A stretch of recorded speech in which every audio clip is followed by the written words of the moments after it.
Here we are, episode number 13, and I'm tuning into how privileged I feel just to be having these discussions, to connect with you, Ryan, and to talk about, yeah, I think it's some of our beliefs, but it's also just the commentary of the progression of where things are and where we are, and it's fun and enjoyable to yeah, reflect on last week's conversation always because it's always interesting to see how we've processed what we chatted about and then what ha that has evolved into for the current week's episode. So, yeah, how are you showing up today? How are you feeling? I'm feeling good overall. I'm feeling a little irritated from this interaction I just had with Chat GPT before we jumped on here, which was I was trying to get it to create some questions based off of these other questions, and it just didn't feel sufficient. It's this like void feeling around this AI Chat GPT stuff now. To whereas before I feel like I would get stuff out of it. Now I'm just like, this is horrible. It's not efficient.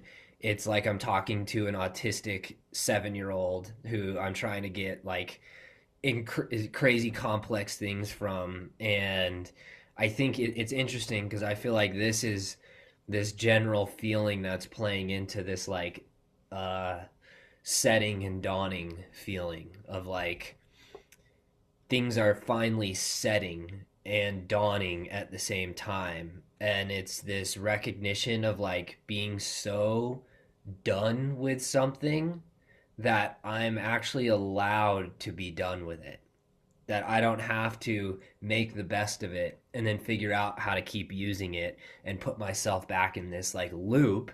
That was the mini golden dawn happening, 10 minutes ago. It was like I just closed my eyes, I breathed, and I told you how I was feeling.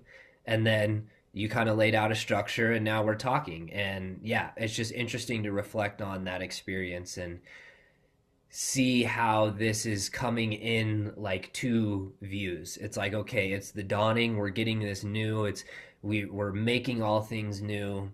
We're feeling this new love, this new sense of dawning, and we're feeling the completely fed up with this bullshit, like right alongside it at the same time. And I think that they have to go hand in hand. Yeah, I always wondered how we leave the current systems or like get away from the things that we don't see being in this new timeline. And I think we're experiencing that falling away by way of our vibration raising. Like that's kind of what I'm getting is that as you try to interact with these things that aren't heart-based, it just no longer like matches. It doesn't sync up. There's no harmony available with it with where we are.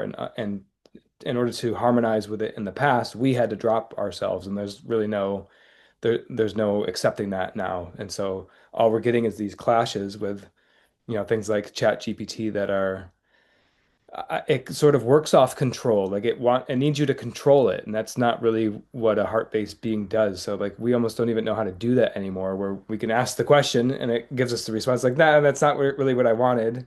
But like I'm not going to manipulate you into giving me what I want because Yeah. I'm just done with that vibration. So Yeah. it's like a heart-based theme. And speaking of which, we have all the love for autistic 7-year-olds. It's not saying Oh that like yeah, there's of anything course. bad Yeah, with we that, love but all the like autistic 7-year-olds. Fuck Chat GPT though. right.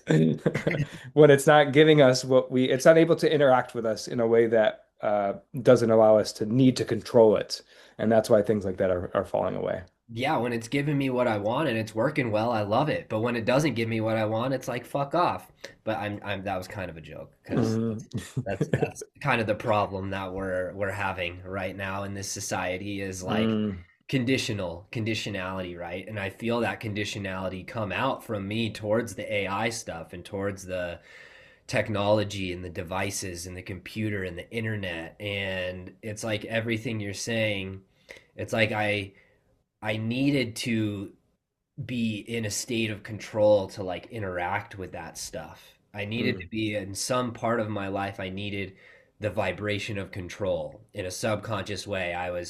It was these programs still trying to control something, whatever it is, so that aligns to then those structures that are wanting to be controlled.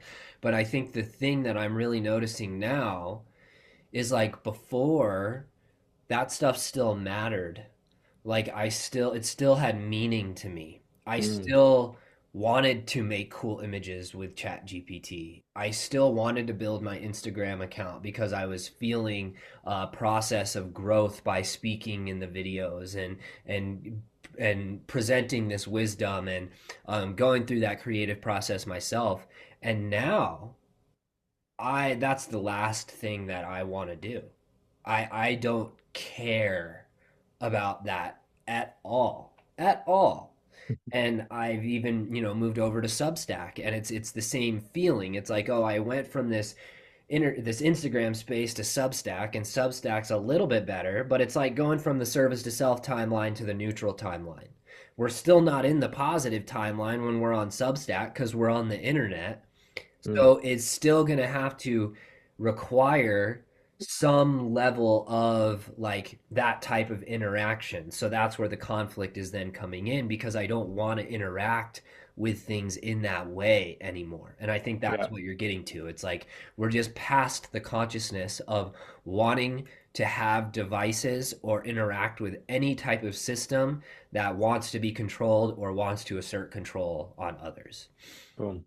Yeah, it just doesn't match anymore. So Yeah. it can't exist. So I used to think it was, a decision that I would make, or the system would collapse entirely and I wouldn't have the choice and I'd have to move off of it. And it could be, maybe those are ends of the spectrum, but somewhere in the middle is just like I'm not playing that game anymore, Hmm. which I can relate to with relationships I've had in my life and, people that I've had to cut out. So I have kind of a reference point with my understanding of like it's not that I don't care about them or wish them the best, but it's just not, but we don't vibe anymore. It's just not on that same frequency. And that's okay. And that's part of the ascension process here. So it's just knowing where we are in the game, Yeah. which might be a good time to, I wanted to just quickly recap a few things that we hit Yeah. last week and then we'll transition. Yeah. Yeah, Let's so I do just it. have a few notes pulled up and, yeah, I think one of the major parts of last week's episode was Deborah, your wife's contribution to like interpreting the Bible verse and things that don't produce fruit. Like that's kind of what we're talking about right there. So Chat GPT,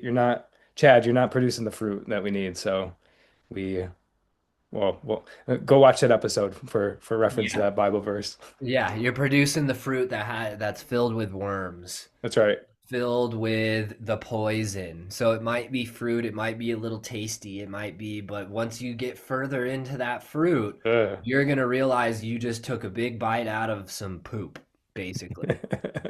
Yes, and that it's no longer tenable to you. Yeah. Um, and so yeah, so we did a good bunch with the Bible verse, but we also talked about karma and reincarnation, and that there's a natural cycle to that, but then there's also a hijacked version. Hmm. We talked about gravity being the ultimate control, and our agreement of it, and what that might look like without gravity, and living in that imagination. Hmm. And yeah, then we got into um, like the our version of experiencing the gravity, which is the shame, and that was where we left off. And I think you could see me like with wide eyes. So I've been working on my shame and speaking my embarrassing stuff out loud, and it's very freeing when you can get to a point where you got nothing else to hide. I think I wasn't even aware that I was needing or wanting to hide things, but then once I'm honest with myself, it's like, oh shit, there's some stuff here, and then working through it and being very, very vulnerable is so empowering because it, I don't know if I've referenced this here on this podcast yet, but that scene from 8 Mile when Eminem is just like, I am this, I am this, I am this. Like he just totally disarms his opponent because he's unstoppable. He's putting everything out and he's owning it. And like you can't touch somebody who's embodied in that understanding and awareness of themselves. Hmm. Yeah. And like I think the episode that connects in the episode before to the black hole system. So it's like it's all routed through this idea of like this black hole system creating poisonous fruit. And that's being done through shame and through the shame complexes that are concealed that people then mask as control, and then they build more of these systems, and then they're just spreading shame to the people who use the system because people are trying to control and conceal. And so I like how I like that you pointed that out, that you didn't even realize you were trying to hide it, that you didn't even know you were trying to conceal that. And that's the nature of shame, is that it's such a like super intelligent part of our soul that it's going to try to conceal itself because it doesn't want to be seen. It's like it's this reverse magnet, and it wants to be not only not seen as it is now, but it wants to be seen in a different way. So it's Mm, going to conceal how it is now and then try to project how it could be, or how the positive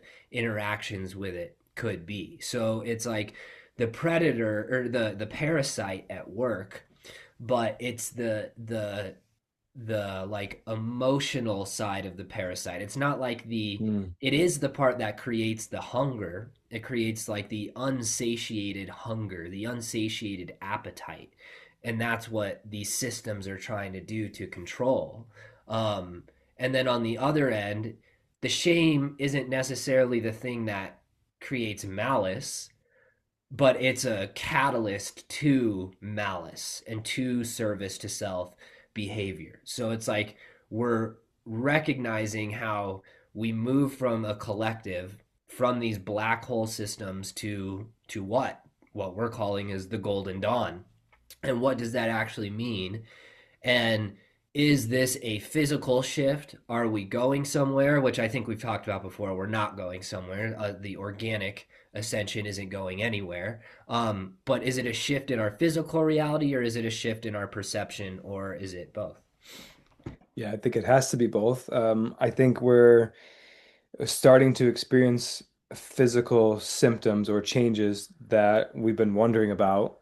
Um, Yeah, and getting these glimpses, I think it's kind of like the analogy of like learning mathematics that I can't really learn calculus if I don't know addition, subtraction. So we're being kind of initiated into able to hold these vibrations more permanently. Mhm. And you know, I would love to try to articulate like what needs to happen in all these bodies, the mental body, the emotional body, even the physical body is included in that, with how to hold what we're experiencing or going to be feeling because that, you know, the pain was the pain worth it? This is what we're talking about. We have these moments or these experiences every, you know, sometimes it's been every couple of years or every few months, but it seems like it's shortening the time every couple of weeks now with like just divine love, like the experience of that blissful, like the near death experience, you know, perspective, I think, of like of this source energy. And it's happening more often.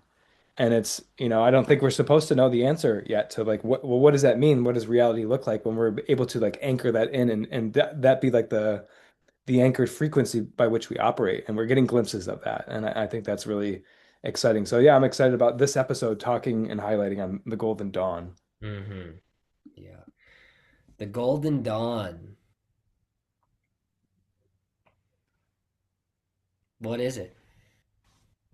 It's something good. It sounds good. I like taste. It's like ambrosia. Mm, It's like the nectar. yeah. That's what I feel when I tune into it. And it's this feeling now, when you just said the question, like, was the pain worth it? You posed that from a past tense point of view. It wasn't, is the pain worth it? And it gave me a whole new perspective of like Whoa. being past it and then actually feeling, well, was it worth it? Kind of like, you sure it wasn't? Like, are you positive it wasn't worth it? Like, Mm. I think that's the feeling that I'm getting now. It's like, whoa, the sun is dawning. Like it is here. And it's not this in between.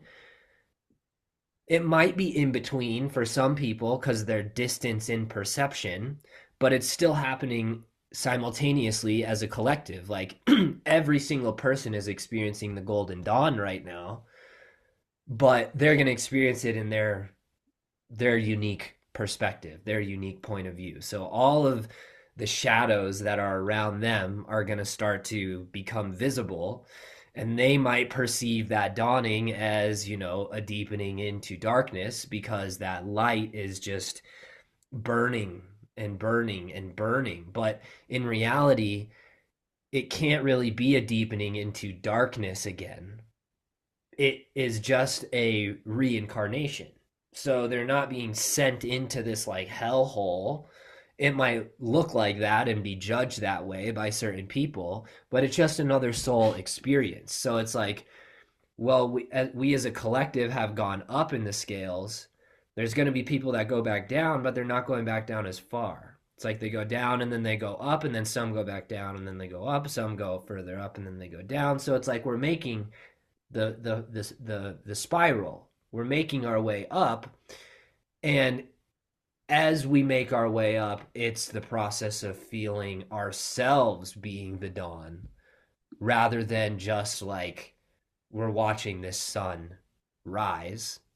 It's like we are the sun that is rising. Yeah, what does it mean to be the dawn, to be the sun?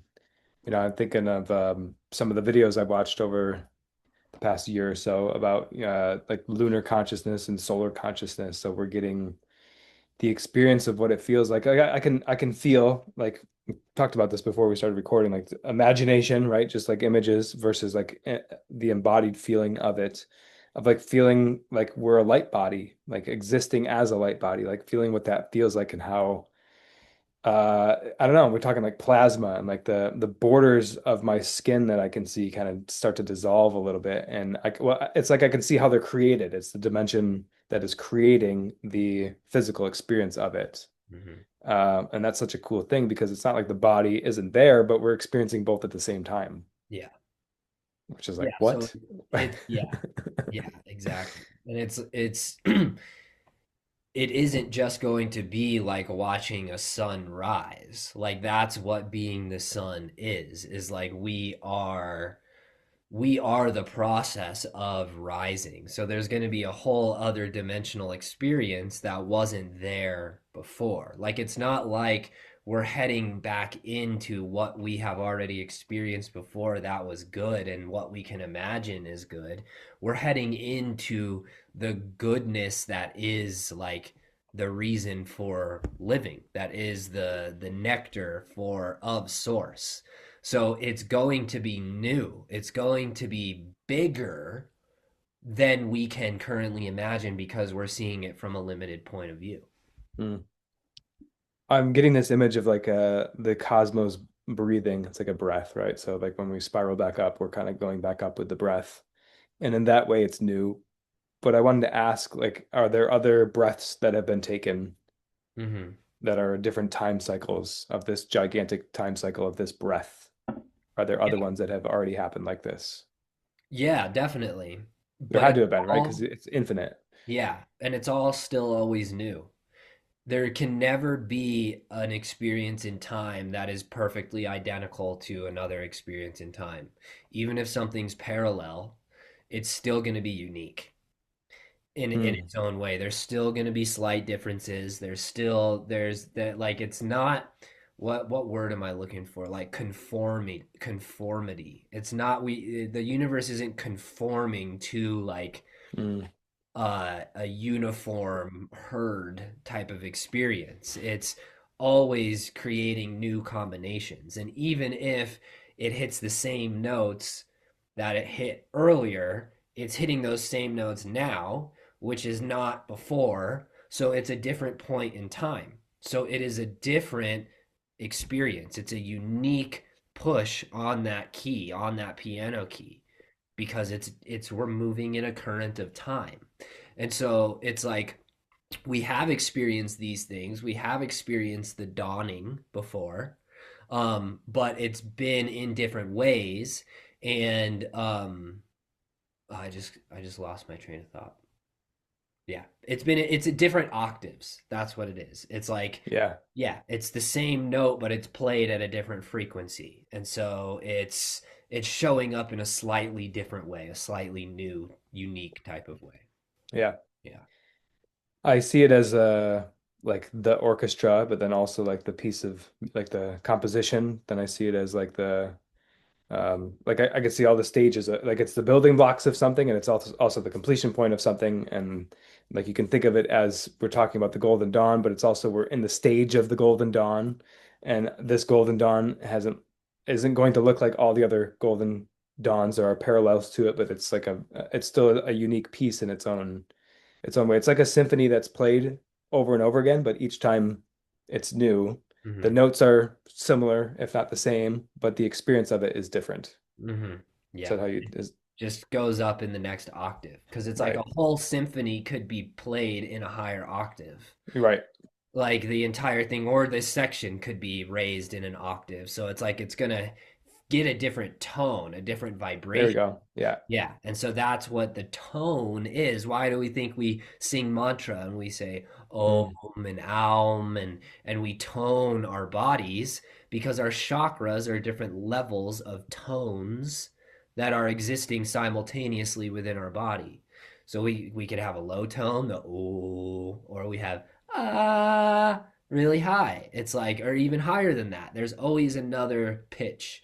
There's always another level up. That's the nature of infinity. So Uh-huh. the this process, and it's when you say breathing too, like the gold ray is coming from the solar plexus chakra, which is where the solar plexus and the higher heart, it's like both of them combined. But this solar plexus is where we're bringing our prana in. It's the fire of the prana. And so could the convergence of our breath in our solar plexus creating chemistry is the same thing as the process of time and the process of a new period of time dawning. It's chemistry that is creating a kinetic chemical interaction, an alchemy between the opposing interactions that then is synthesizing something into a combined experience of those opposing sides.